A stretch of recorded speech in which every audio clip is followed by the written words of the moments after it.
Welcome to today's episode of Women's View. I'm your host, Anne Moremi, and it's such a pleasure to be with you today. Happy new month. It's still early in June, and I can't believe that we're already halfway into the year.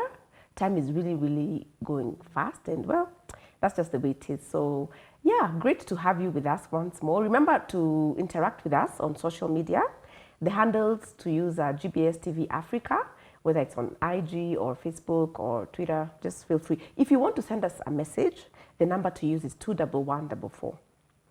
So today we're going to be talking about something very interesting. COVID season has been, interesting. There have been some pros, like a lot of bonding, a lot of togetherness, but there's also been a lot of loss that has been experienced by people. And today's topic is sort of going to be gearing towards that. And not just during COVID, but sometimes we find that in life, a lot of things happen to us and we get traumatized, we get affected, we get wounded. So today's topic is choosing to heal. So I have a guest with me in studio and I want to give her this chance to introduce herself. Karibu. Asante sana. I'm really honored and happy to be here to talk about this topic that is close to heart, choosing to heal. Katia Nyangi. I work in education management in comms and marketing. And in my other time, I write and tell community stories around the themes of identity, belonging, love and loss. Looking forward. Wow. I like that topic, love and loss, So you're in communications, you're in PR as well. And I think writing sort of comes, when you say communication, writing, of course, comes easily. So at what point in your life did you figure out that you like to write? Mm-hmm. I ask because a lot of children nowadays don't like compositions. For us, we used to write a lot of compositions, insha. Did you, at that point, discover that you like writing, or was it something you discovered later in life? Mm-hmm. Well, writing is not easy, even if you're in communication. Okay. But it was in my teenagehood when I started to write more and started to write poems. Oh. And for me, writing was an outlet. It was a way to express myself to myself, mm-hmm. because often the writing was not shared. Yes. And I'm a strong believer in storytelling, mm-hmm. as part of healing, actually. Okay. And storytelling is the most ancient form of how people come together and communicate, and it has never gone out of fashion, That's it's true. so central, even as we talk about choosing to heal. And when you talk about storytelling, one of the things that comes to mind is African settings. A long time ago when people would gather around the hearth or the stove, and then the older generation would tell stories to the younger generation. And they would be doing so, of course, for entertainment, but also to pass on values. And I feel like as a society, have we lost that? Yeah. And has something come to replace it? Because I feel it was part of African society. Yeah. It's excellent that you raised that. And for sure, there's disconnection. And of course, we're in a digital era where our children are spending a lot of time online, adults as well, and we are thinking we are connecting online, but really there's no that true connection, like sitting around, telling stories, passing on values. Yeah. And even when we look at stress or trauma, mm-hmm. or situations in life that have wounded us, the initial take on trauma is that trauma was an injury. But then with time, we got to understand that trauma or stress, stressful situations in life are affecting us emotionally, mm-hmm. and mentally, and not just a wound. If you fell down was a trauma. That's how it really was. I know. And you know, because it was like that for so long, a lot of us are not able to deal with trauma that is unseen, if I could say that. Because when you, not unseen, but let me say physical. Because you see, it could be trauma inside you that is not seen, but maybe there are symptoms and signs. Yes. People are very well able to deal with physical trauma. But when it comes to emotional, mental trauma, I feel like that has been an area that has taken a while for people to even be cognizant of. Yeah, but before we go there, there's something I wanted to ask you about. Did you keep a journal, like when you talked about being a teenager, a diary with all your private little crashes, etc.? Yeah. So yeah, I'll respond to that, and I'd also like to go back to the storytelling and whether we've lost the passing on of values and how that links to all this.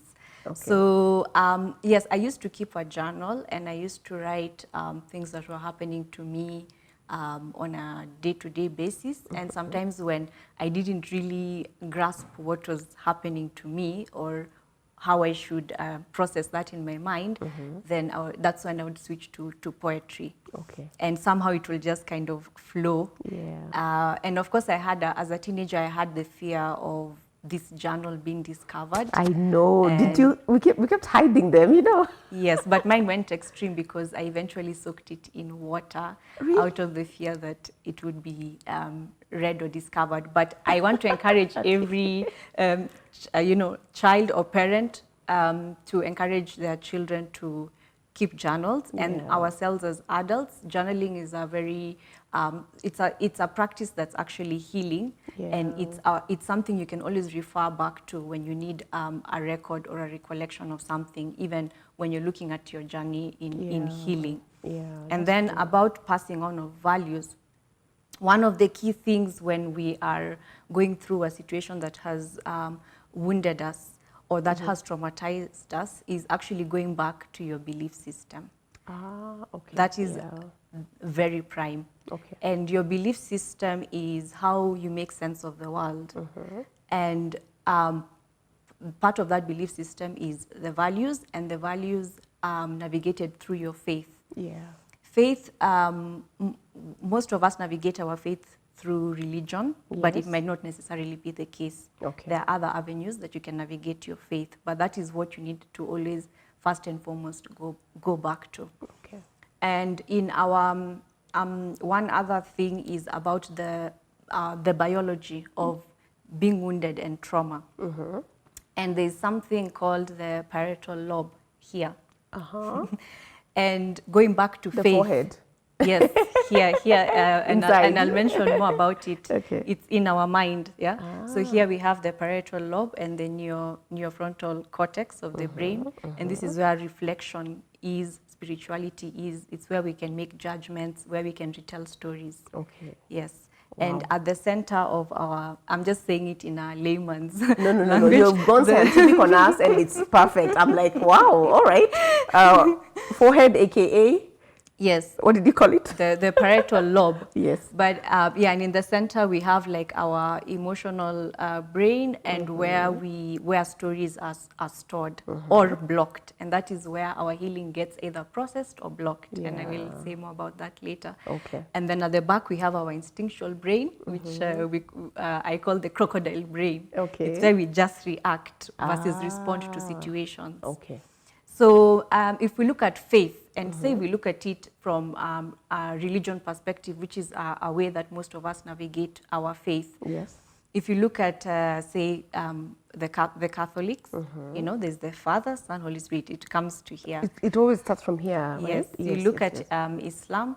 If they pray, the forehead touches the ground. If you look at the Hindu, they have the red spot. Yes, the red dot. And MRIs have shown that when we are positively stimulated, and it's that coming together that also stimulates the storytelling, the reaching out, the singing together. Yes. This part of the brain lights up, literally. Wow. And It's that like is a happy. healing process. Yes. Okay. Yeah. Wow, very interesting. And I like the fact that you have actually gone so deep into it to study the different sections of the brain. That's really awesome. And before we get so deep into it, I find that a lot of people try to avoid trauma. And so my question to you is it really possible to go through life avoiding trauma? And are there people who are able to navigate life without having trauma? Or should your approach be different, like know that trauma is always going to be there, and prepare yourself on how to handle it, equip yourself with the necessary skills? Because, even when you talk to people, like they avoid commitment because they don't want to be hurt. Basically that is a person who is trying to avoid trauma. Can you really go through life avoiding trauma, or as humans are we just it's part of life? Yes. So there are things that will happen to us that we don't choose. Yeah. Yeah. And those changes that we don't choose is what is the trauma. Okay. It could be losing a loved one. Yeah. It could be having an accident, becoming handicapped. Yeah. You cannot, to what extent would you be able to really protect yourself from these things? You can be careful, but life happens. Life happens. Yes. And sometimes, a lot of times, these things happen without your control, without your wish, and it's like you're not able to do anything. You find that the thing has happened. Yes. Yeah. And so most definitely, now the healing part is the part that where we can be in charge and we can choose. Yeah. And if we avoid it, then basically we are perpetuating what is happening to us. Something that could start as a stressful situation can now become a trauma, can become a severe trauma. And one example is something like anger. Okay. You can be in a stressful situation that angers you. Yeah. You don't manage your stress, it manages you. You don't deal with it, it deals with you. With you. Yeah. So that anger can become rage. Yes, that's true. That rage can lead to you being homicidal. Yes. Because we are not dealing with it. Exactly. So I get what you mean, that if you don't manage it, it manages you. And if you don't deal with it, it grows and becomes worse, you know? Because you've just said homicidal, and basically that's murder. And you're right that if you don't deal with your anger, you can find that you've actually gone ahead to commit murder, you know, because of refusal or lack of intentionality to deal with the anger. Yes, and genetically, we are predisposed to certain temperaments and ways of how we would handle a situation. But that is now triggered by our environment. Okay. And so understanding that our predispositions is also important so that we understand what triggers us and managing that. Yeah. So you and I could be in a similar situation, but our ability to navigate that or our resilience towards it would be different. Yeah. Maybe what would only stress me might depress you. Yeah. So basically, healing is an active choice. So that means that the issue is not the thing that has happened, because you've just said basically the same thing can happen to two individuals, but the outcome is so different. Yes. And that really means that you do have a huge part to play in terms of how you respond, let me say respond instead of react. Yes. So, and that puts the stuff squarely upon you, you know, which is really good, because when you look at society right now, there's a lot that's happening that seems to be spiraling out of control, and we really need to check what is wrong, you know. I'm sure we don't really have to get into the details, that there's been a lot of murder happening to young people, a lot of things, domestic violence, abuse, and all those things are trauma.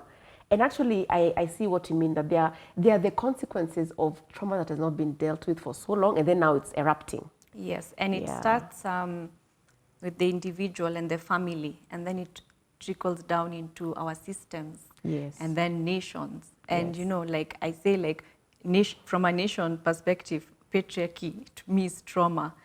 Yeah. How capitalism is evolving is trauma. It's also traumatic because it's affecting a lot of people negatively. Yes. Yeah, that's true. In our systems, our police, there's trauma. Our healthcare systems, there's trauma. Okay. And in the family, we know violence. Yeah. And they call it famicide. Family members are killing each other. Yeah, it happens a lot over, a piece of land. I mean, is it really worth it? Yes, so there's that accumulated trauma, sometimes inherited trauma, that has not been dealt with or has not been acknowledged that it exists. Yeah. Post-election violence, if we go way back. Yeah. So all that needs healing, and I think of the most threatened ecosystem at present being the human mind. Yeah, that's true. And that is... Yeah, it's quite endangered, and that's why we've seen a lot of mental health issues coming up. And I want us to take this a little bit personal. Like, I know when you look at your life, are there areas that you've been very intentional in terms of choosing to heal? That maybe you can be free enough to share with us your experience, and what made you make that choice, and what were the benefits of that? Yeah. When you're faced with situations that are stressful or severely stressful or traumatic, you can feel helpless. Yeah. And you can even feel hopeless. Yes. And you can even reach an extent where you feel useless. Yeah. That is now the more extreme. And so you don't feel that you're in charge of what is happening to your life. So it's very easy to let go and lose track. And of course, whether it's grief, whether it's other situations you're going through, one of the most important thing is to make sure that you reach out.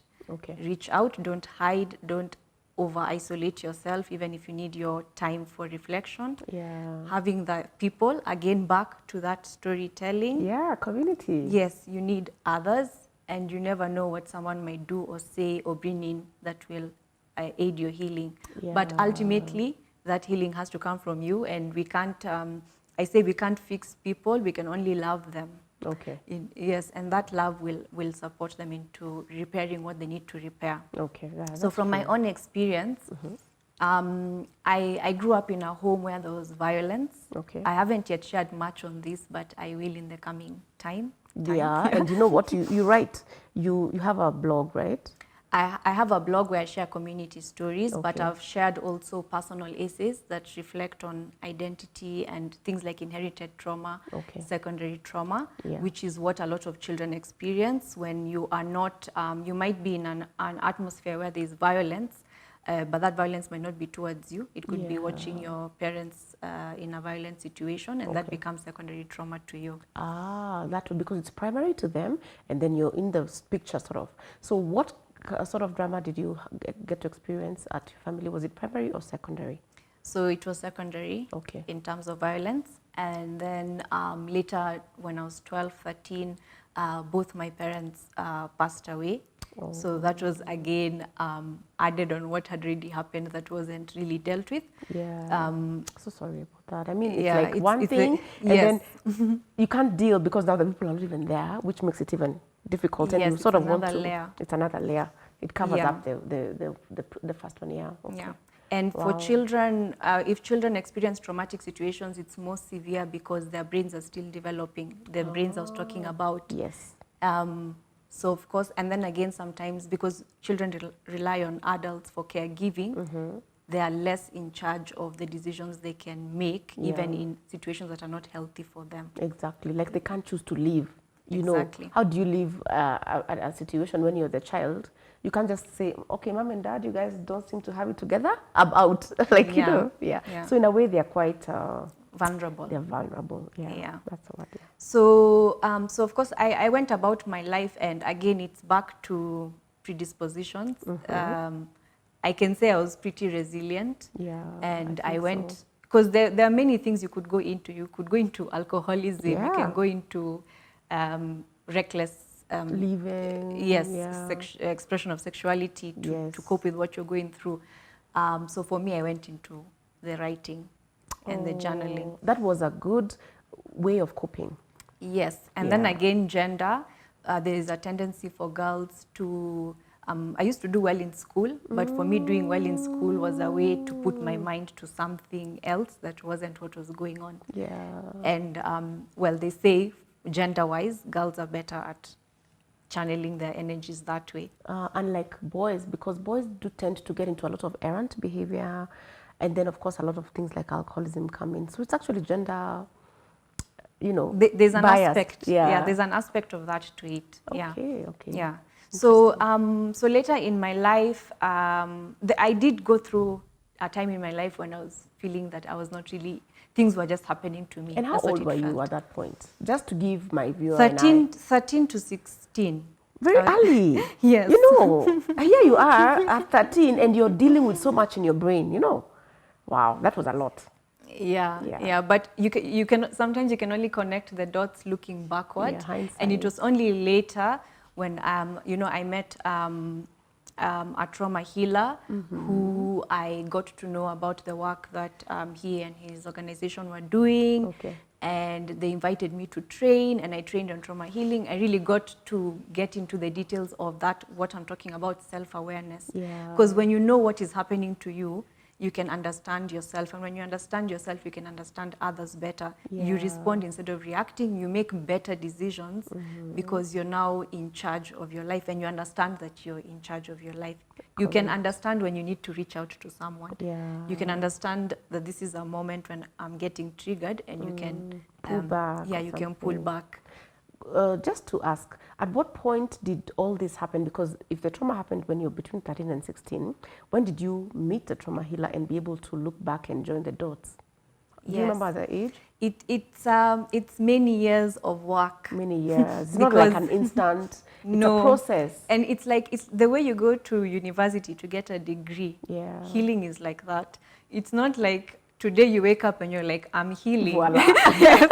And then you heal. I feel better. There's the work that has to go into it. It's as good as earning a degree. Okay. I'll tell you that. Okay. But healing is a lifelong process. There is no arrival point for you to say, I am healed. Life is happening as you're going on. Yeah. And there'll always be times when things will come back to you in life. But because you have that self-awareness, you can be centered, you can be balanced, you can be stable. And you should always be in your mind seeking to get back to that center, to that balance, to that stability.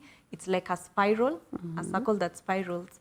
And when we are losing our center, we are moving away we're spiraling out. Yeah. And every time we feel that I'm being triggered, I'm moving away from my center, I'm moving away from my belief system, then you have to spiral back into the circle to your center. Okay. So, so that was from 16, and I actually met this person when I was first 16, and actually told me that I had trauma that I needed to deal with, and I actually abused them and insulted them and told them they need to go and figure out their own lives and not entertain other people's lives. You know, like I'm trying to block. Okay, and you see, it's very like subconscious, you know, because in your mind you're trying to block these things, and then somebody is trying to like and open them, and you're like, no, this stuff needs to remain. Yes, so and I'm like, I'm fine. Yeah. What do you mean? Yes, you should go and take a look at yourself. You know what I mean? It happens a lot. Yes, but when you look back at the choices you were making, even if they were not the worst, thank goodness, because honestly, when I look at my situation, it could have been way worse. Yeah, way worse. But you can see where your choices were coming from the trauma, and not from real self-awareness. Okay. So it was only later in my life, in my 20s, when I really started to do the work. Okay.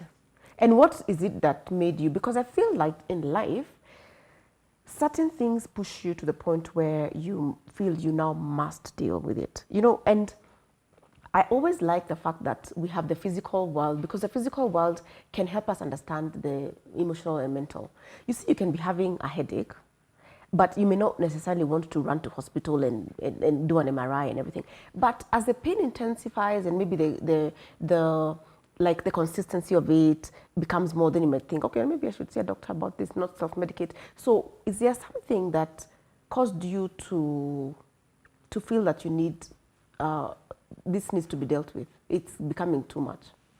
I could say there have been several incidences of that, but yes, there was a time in my life when I had what I can call kind of a breakdown. Yeah, yes. All right. And I just completely lost myself in that moment. Yeah. And it led to me really needing to change so many things in my life, including moving countries. I, as I'd mentioned while we were chatting earlier, that I left Nairobi where I was living, and I went to Moscow. And for me, that living was to start afresh, to build everything from scratch, in a literal sense. And it was really as such for understanding. The way I'm following, just the way the conversation is flowing, it's like you saw a pattern that you wanted to understand. Why is this happening to me? Not just saying, feeling hopeless and miserable about it, but wanting to discover the reasons as to why this has happened.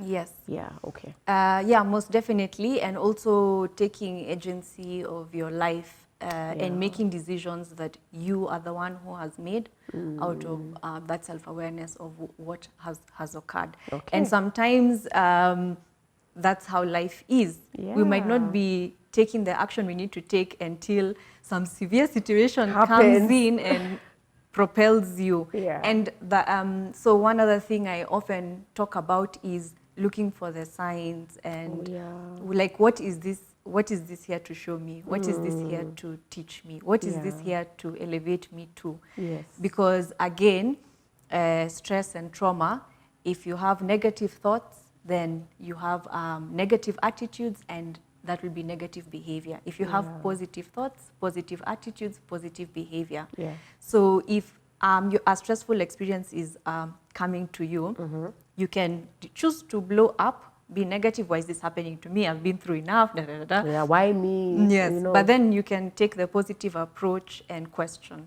okay, this is coming to me. Yeah. What is it here to Does it show mean me? I have the strength to overcome it? Yes. Does it mean I can handle it, you know? And actually looking at the situation as something that, like it's communicating to you and maybe wanting to pull out something in you that maybe has not yet come out. Yes, or a next stage in your healing. Yeah. Yes, Very and interesting, your very pain, nice. your pain can be your gift. Yeah. If you don't go through the process of resolving your extreme trauma or stress, then you transfer it to others. You start hurting the people around you with your actions and the decisions you're making. Unintentionally, most of the Yes, time. it's not intentional, But it's coming from that. Yeah, Yes, that's true.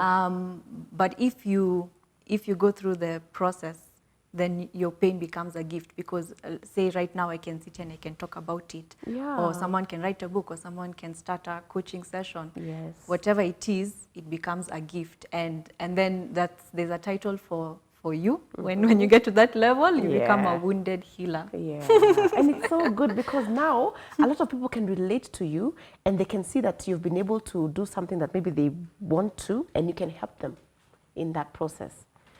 Wow, so interesting. So yeah, we need to talk about Moscow a little bit.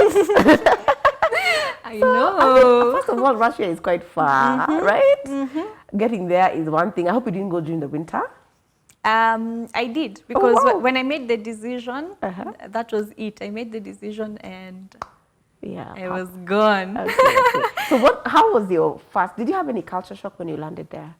I've been actually, I could speak Russian before I could speak English, being half Russian. Being half Russian, okay. And I had time with my grandmother in my childhood. Okay. So that made it a little easier. Yeah, so actually coming to, I was born here, but I don't have the memory of that time. Okay. So coming back here for me was the culture shock. I remember when I was a child, because I was like, but it was a good culture shock. I was like, all this sun, all these trees, all these birds. I was like, this is heaven. Trees, oh yeah, because of the winter, of course, there can't be too many trees, right? Yeah. And if they are, maybe they don't have a lot of leaves and everything, like they're bare. With prolonged winters, and also sometimes true. there's a lot of to access that, you go into the parks. Yeah. Rather than where the residential areas are. Yeah, because those ones are maybe they're actually, they have to conserve those areas to have them. Yes. A lot of things we take for granted here. You know? There's a lot we take for granted everywhere. That's true. But anyway, so yes, it was a very different environment. Life is very quick in Moscow. Okay. Everyone's just going about their business, going about their day. People are not smiling as much as they do here because it's cold, and you're like covering yourself, and you're just trying to get to where you need to go. You need to be where there's AC and warmth. Yes, and communal sense, of course, is very different. Here we really have that communal sense, and that's definitely one thing we might be taking for granted and not even properly accessing. That's true. when we're leaning back on the digital space. So there was navigating that, but of course, it went okay. And the thing about making one decision, it spirals into another and another, and you kind of just get your life going. But it's that first step that is always the most challenging. Once you take it, the other steps are easier, or they sort of just happen on their own. Yes. And sometimes that's the one that you want to avoid a lot of times. Always. Unaware that it will lead to so many awesome destinations or possibilities. Wow. So we need to take a break. Viewer, keep it right here. We'll be right back after the break.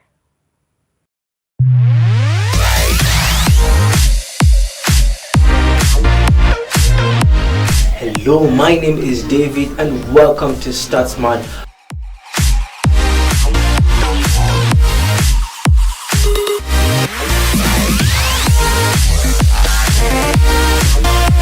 proud of myself. You should feel proud of yourself too for waking up this morning. It is not easy to wake up and work out, but you still did it. Great job.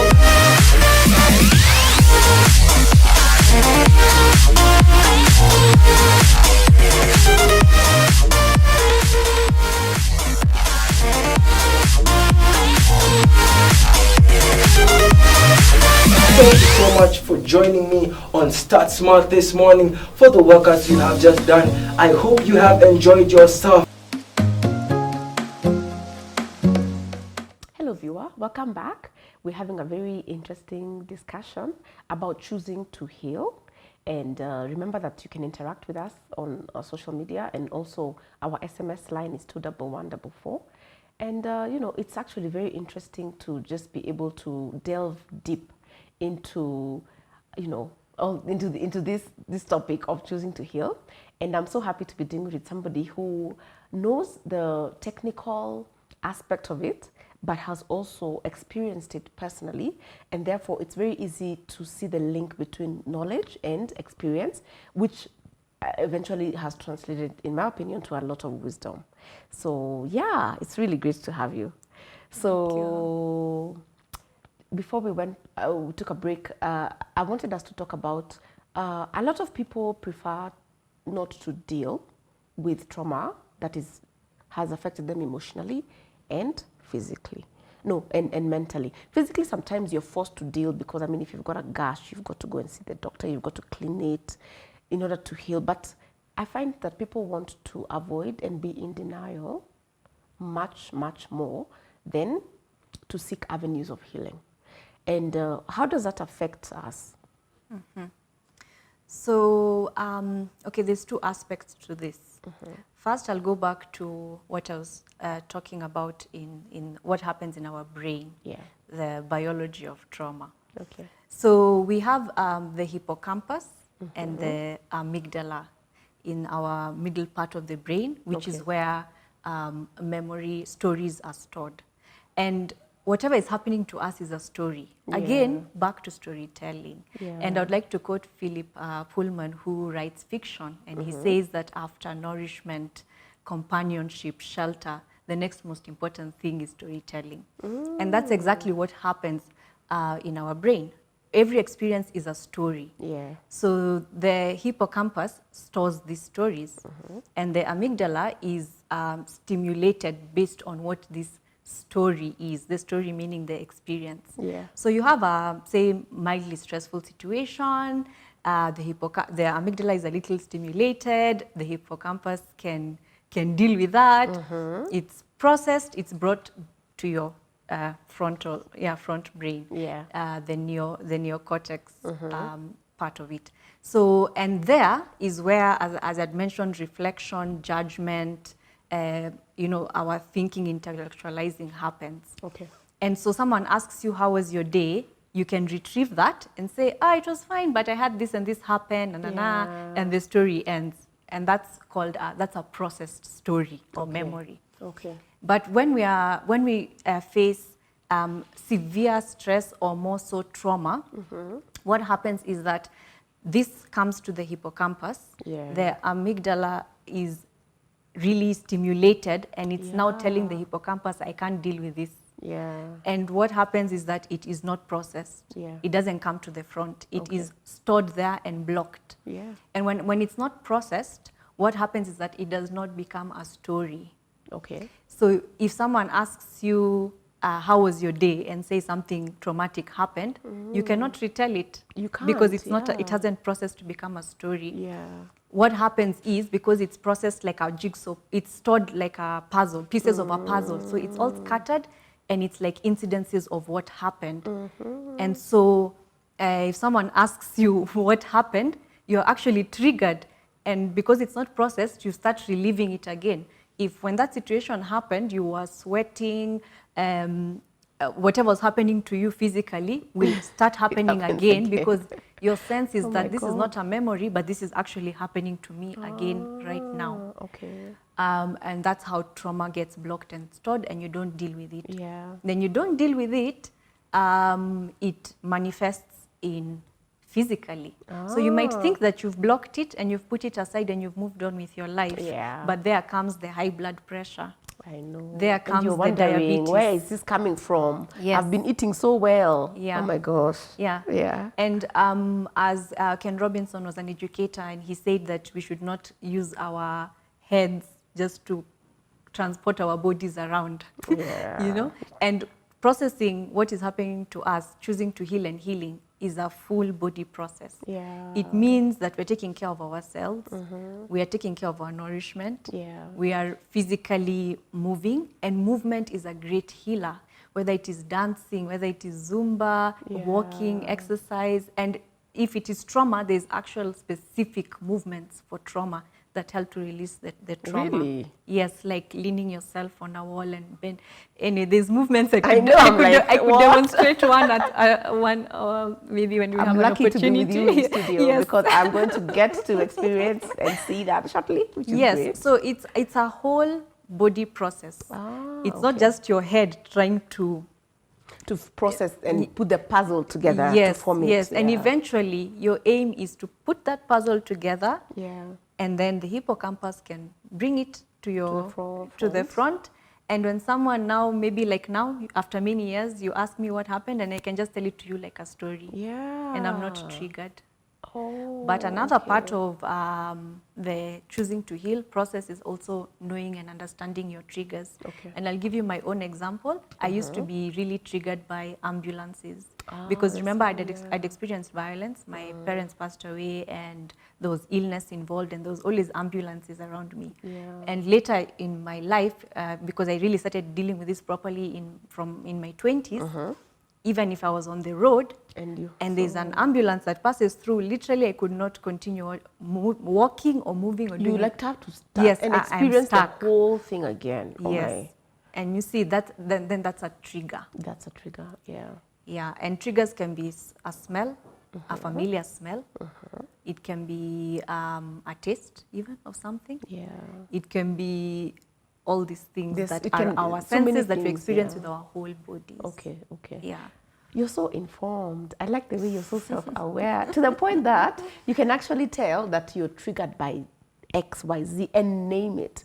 You see, a lot of times, can you imagine if you had not processed your story, every time there was an ambulance, you would relive the experience, but then you would be confused. Like you would be wondering, why am I feeling like if I was walking that I have to stand still? Yes. And so you yourself are in such a high level of confusion. You know what I mean? Most definitely. Yeah, which is really not a good place to be. I mean, I really prefer that, you know, and that's what we're talking about, choosing to heal, choosing to get in there, open the wounds and find out the source and then be able to actually tell, this is the reason I'm feeling like this. you Yes. know. And what happens when you're feeling like that? Because now you're aware. You And are, you know yeah. the trigger. So what do? Are you going to react? Are you going to respond? Yeah. You know, reacting can be punching someone who's next to you. You know, but responding is this is what I am going through. I've been triggered by this, and then bringing yourself back to what is real. What is really happening here right now? What am I truly seeing and experiencing? So that you don't go back to what was happening and feel like it's happening again, and you can say, okay, there's people walking past. Yeah, There's someone I'm safe. smiling. Yeah. I'm smelling chips frying somewhere, Yeah. and bringing yourself back Life to the is present. happening, you know. Instead of, you know, teletransporting yourself to that event, you just make yourself aware of the fact that, you know, Yes. and maybe, and it involves talking to yourself. Yes, the yes, thought yes, yes. process, you know. And Wow. understanding that, okay, you are, you know, triggered back to an unsafe situation, but right now here you're safe.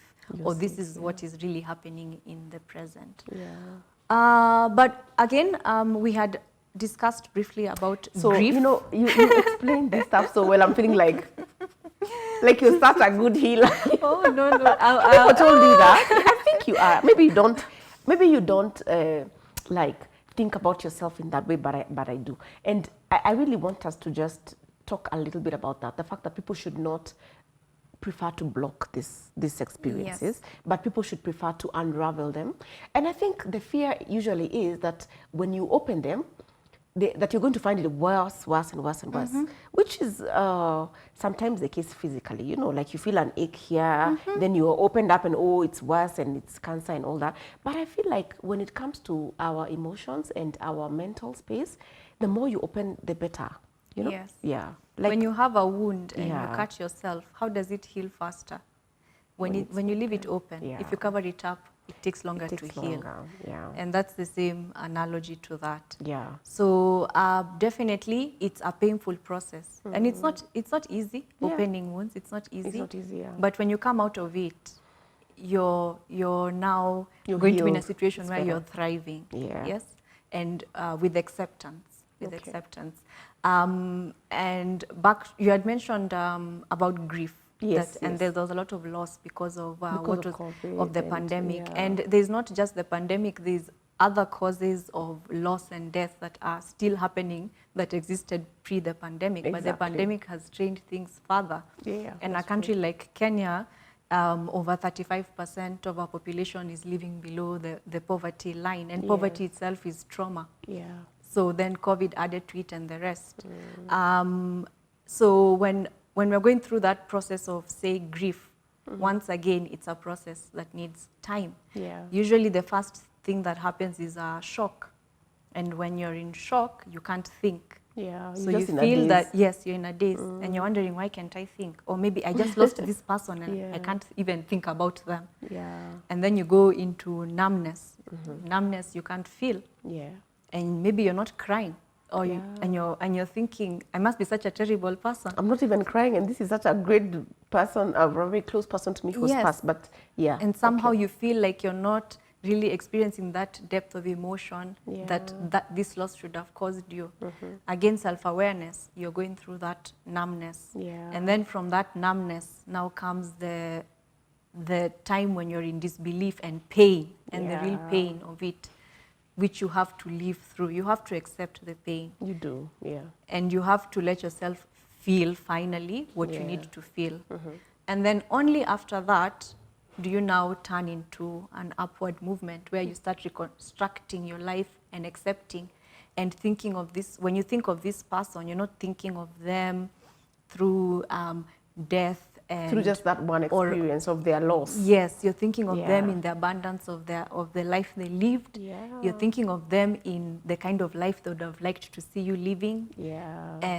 And what you shared together. Exactly. You're more in the celebration of their life. Okay. Yeah.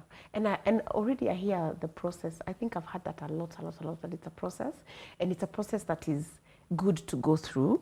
And must you always go through such kind of healing with an external person? Okay, I know, you know, I'm really correlating this with physical healing. There's some type of physical trauma that you can overcome yourself.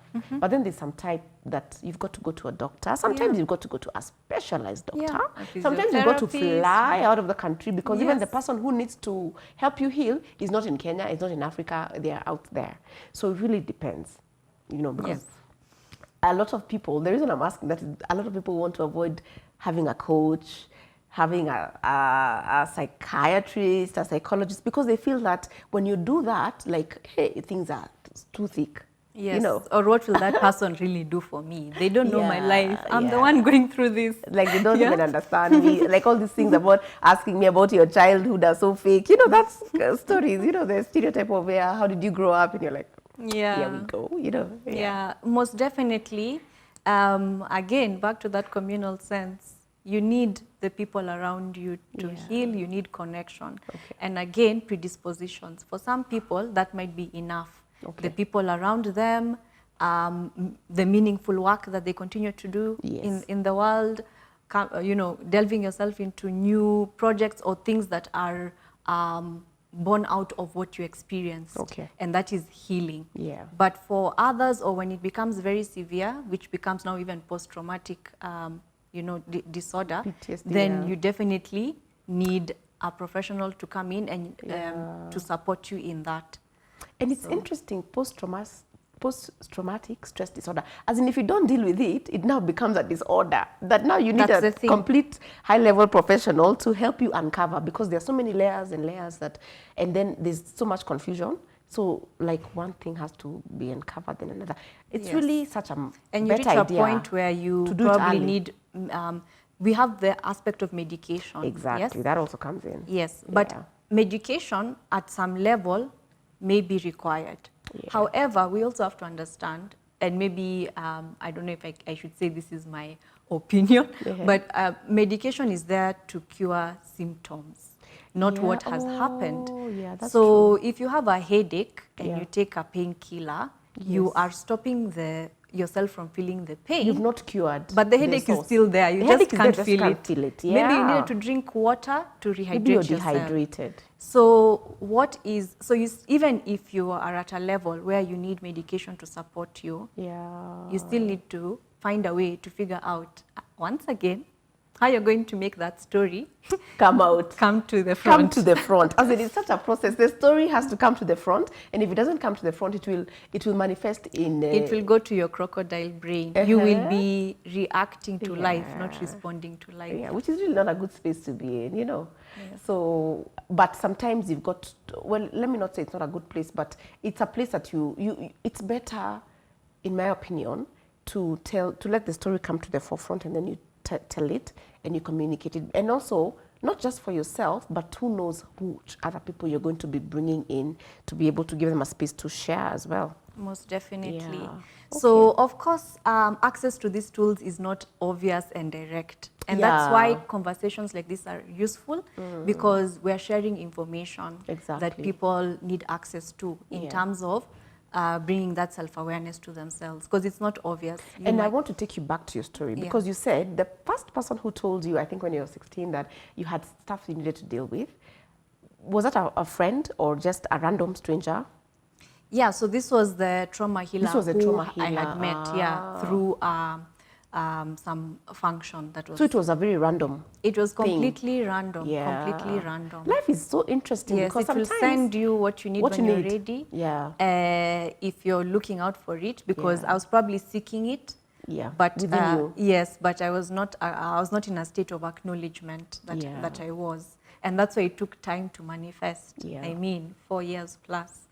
So that's the thing. Again, there's no like timeline. Yeah. But if once you're aware, the journey has begun. Yeah, the journey has begun. And did you deal with that one person for a long time, or did you find that you're using different people, different experiences to aid your healing? For sure, every Yeah. experience is either aiding your healing or triggering Or you. triggering it. So, You need to be. so there's this person, of course, who I was using as my guide. Okay. Yes. Okay. But then I was also experiencing other things around me, and I can say I feel grateful and blessed, because I came across lots of individuals and experiences Yeah. that were quite enriching and healing to me. And I also found myself in situations where I was the one supporting other people, and also reflecting on how my experiences enabled me to do that. Yeah. Yes. And you know what? I really like the fact that you're in education, because I feel that a lot of times we forget our children about this. A lot of people who want to go through this experience are people who are our age, and they have appreciated the fact that they have gotten there and they need help. But children, like you said, they are very vulnerable. And I don't know, what as a society can we do to be able to help our children more, in your opinion now? Yes. As I said, there's a lot of trauma in our systems. Yes. And there's trauma in education as well. Yeah, a lot of trauma in education, especially when you're not getting math, and maybe even your eyesight is a problem, and you sit at the back and you have not yet figured that out. So you wonder, why am I failing? Why is the teacher on my case? That is trauma Yes. to the child. Yeah. And we might be giving the child more tuition when what the child needs is Just some glasses. emotional nourishment.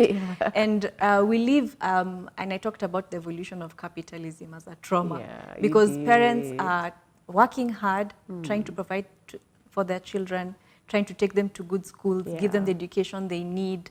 But I've been in situations where I have seen a child crying and saying, I have not seen my mother in a whole month. Yeah. You know? Yeah. So again, to support children, first, everyone needs connection. Children Yeah. need it more Than than anyone else. yeah.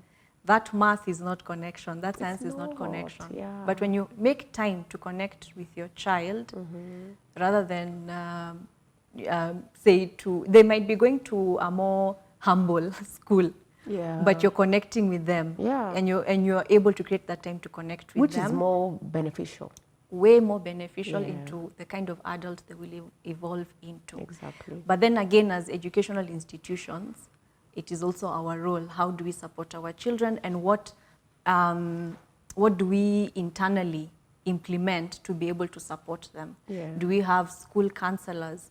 Do we have training for teachers to understand that I can see this child is going through something and they're struggling in math, but the problem is not math. There's an underlying issue, yeah. Yeah, and those kind of trainings come into place, and of course I'm quite vocal about that, obviously. I know, when you see it, you're like, that's a red flag, guys. Yes. And even because writing is my space, so I always make sure that every month we have an article directed towards parents into how they can support their children if they see their child is going through anxiety and other such things. How has the response been? Actually, I want to ask, Great. not just with the parents, but your writing. Like, what's the name of your blog? How do you find people have responded to your writing? Yes, so the blog is called byawoman.com, but my personal essays are on the elephant.info, and it's you have to be very ready to be vulnerable to write those stories, but you also have to have made them stories. Yeah, they've got to be stories, because if you're experiencing them and being traumatized, there's even no way you can even write it. It can't benefit you or anybody else. Yeah, so sometimes I will write, and when I'm submitting, I'm like, wow, is this really going out? I know. You're proud of the fact that it's become a story. Yes, but also I feel a bit like, like you've revealed yourself so much. Now you're in the supermarket and someone will be crossing by and saying, oh, I read your story, and I'm like, ooh, leave me alone. But what really makes me write another story is what you're saying, the response. And people comment, they share their stories with me back, they inbox me, and are like, wow, that really touched me, or that's what I needed to read at this time in my life. And that's very interesting, because the way that I actually got to be very interested in you is because of something you wrote on Twitter, and I reached out to you, and I was like, this person, for them to say this, I mean, there's so much depth there, and I'm so grateful that you accepted and that you've come, and I feel that there's so much to discuss with you, especially about the trauma of capitalism. I feel like we need to talk about that. Thank you for having me. Yes, for sure. And as I said, the humans are a threatened species as much as elephants, and if we don't step back as societies, as nations, and look at really how our systems are running. Are we making robots of ourselves? Are we still human? Are we able to make human decisions, or are we driven by capitalistic needs? What is development? What is infrastructure? What is how does GDP tell you about the true quality of people's lives? Yeah, I know that's a very, very good question, because actually it's so interesting that the higher the GDP of a country goes, the more societal issues they have because of the disconnect. There seems to be a major disconnect that comes about because of that. And I'd love to mention about how nations budget. The more evolved nations recognize some of these things and give them a higher budget. But even looking at our budget as Kenya, you'll find there's a cut in education, there's an increase in infrastructure. Roads. Yeah, so, and then where we think we are saving, in the long term, we're actually losing. And if somebody sat down to make that calculation, it will be more than obvious. It's got to be a very woke person, Sorry, to sit down and make that decision that way, which means are you going to be vying for office soon? Oh my goodness. Just kidding. I mean, we'll speak again in 20 years. The level of awareness required for the decision to be made that way is super high. And you know what? Time has run out. You need to give a parting shot to our viewers. But please go ahead before we wrap up. Wow. So my parting shot is, you have a choice. No matter how you think that life is the one in charge of you, you're the one in charge of your life. Your body, your being is your vessel carrying you through life, and you have a choice, and you can choose to heal. What happens to you that you can't choose, that has happened, but you can choose to heal. Wow, that is such an awesome take home, you know, that you can choose to heal. What happens, happens, but after that, it's up to you. And there are lots of resources and lots of opportunities and avenues that can aid you, which means that you don't just have to rely on yourself. You can reach out, and that's what we're talking about, community storytelling. You can talk to people who are going to help you bring the story to the forefront. Yes. It's been such a Reach great out, pleasure. reach out, Reach yeah. out, reach out, reach out. Reach out instead of isolate, yeah? Okay, sometimes you've got to isolate, but reach out more, yeah. Thank you so much for Thank you coming. for having It's been me. so awesome talking to you. And Thanks, thank you, Anne. viewer, also for being with us. And we shall see you next time. Bye. Bye-bye.